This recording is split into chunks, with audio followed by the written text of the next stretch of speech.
It was a cold evening in November, and I had just finished a late shift at work. I didn't own a car at the time, so my only option to get home was the city bus. The bus stop sat under a flickering streetlight, the kind of light that never fully stayed on, leaving me in the dark half the time. I boarded the bus around 11:30 p.m. It wasn't completely empty. There was an older man in the back and a girl about my age sitting near the front with headphones in. I chose a seat halfway down, not too close to anyone. At the next stop, a man got on. He looked off. His clothes were disheveled, his hair greasy, and his eyes didn't blink much. He walked slowly down the aisle, scanning everyone like he was choosing a seat carefully. He picked the one directly across from me, even though the bus had plenty of empty seats.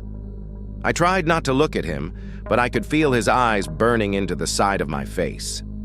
When I finally glanced his way, he smiled. Not in a friendly way, but the kind of smile that makes your stomach twist. Minutes passed, and he leaned forward.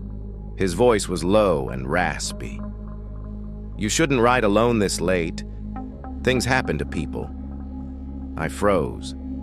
I didn't answer, just stared out the window, praying the bus would hurry. He started mumbling things I couldn't fully understand, except for the words, "follow," and "wait." When the bus finally reached my stop, I hesitated. Should I get off with him watching me? I decided I'd rather walk fast and get home than stay trapped near him. As soon as I stood, so did he. I got off, walking quickly down the dark street. The bus pulled away, leaving silence behind. My heart dropped when I heard footsteps matching mine. I sped up. The footsteps sped up too. I turned into my apartment complex and sprinted up the stairs. Just as I reached my door, I looked over the railing. He was standing at the bottom of the stairs, staring directly at me. No movement, just watching. I slammed my door shut, locked every bolt, and peered out through the blinds. He was gone. I never saw him again, but for months, every time I rode that bus at night, I couldn't shake the feeling that he might show up again.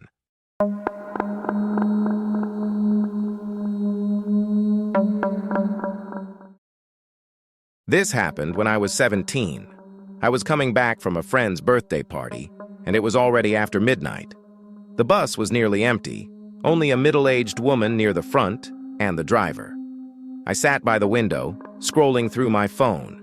At the next stop, two men got on. They were laughing too loudly, clearly drunk, and they sat a few rows behind me. I ignored them until I heard one of them say, "She's perfect."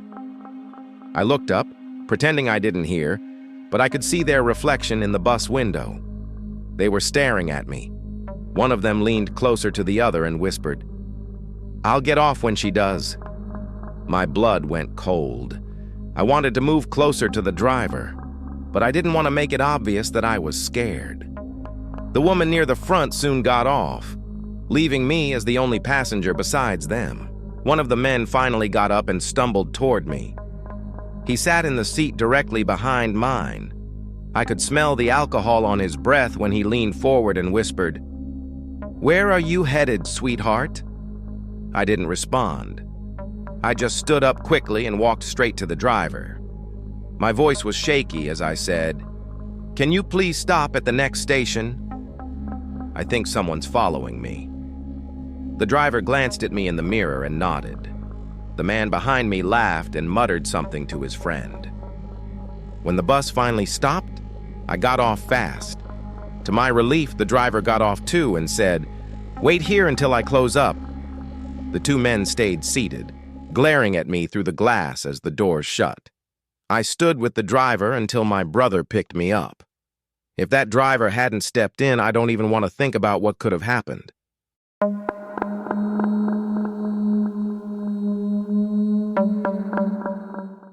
This last story comes from when I was in college. I often stayed late in the library and took the last bus home, which came around 12:15 a.m. That night, the bus was nearly empty, just the driver and one other passenger, a woman in her 30s sitting in the back. I sat across from her, but something about her felt strange. She was sitting perfectly still, hands folded on her lap, staring straight ahead without moving. No phone, no book, nothing. I tried not to think about it, but after a few minutes, I noticed something odd. Her eyes. They weren't just staring forward, they were fixed on me. I shifted uncomfortably, and that's when I realized she hadn't blinked, not once since I got on. The bus rolled on, and the silence was unbearable. Then, out of nowhere, she leaned slightly toward me and whispered, "Don't get off." Her voice was almost a hiss, like it didn't belong to her. My chest tightened. I asked, "What do you mean?" But she just shook her head slowly, eyes never leaving mine. When the bus reached my stop, I stood, but my legs felt heavy. She leaned in again, closer this time, and said, "If you step off, he'll follow you." I turned to look outside, and that's when I saw him, a tall figure standing just beyond the streetlight, waiting. I hadn't noticed him before. He wasn't moving, just standing in the shadows. I panicked and sat back down. The doors closed and the bus drove off. I looked again, but the figure was gone. When I turned back to the woman, she was gone too.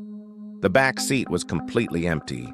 I was too shocked to even ask the driver if someone had gotten off. To this day, I don't know if she was real or if I imagined the whole thing. But whenever I think back, I remember one thing clearly: the way her voice sounded when she said, "Don't get off." Those were 3 disturbing true horror stories from late-night bus rides. Which story scared you the most? Comment below and subscribe for more true horror stories.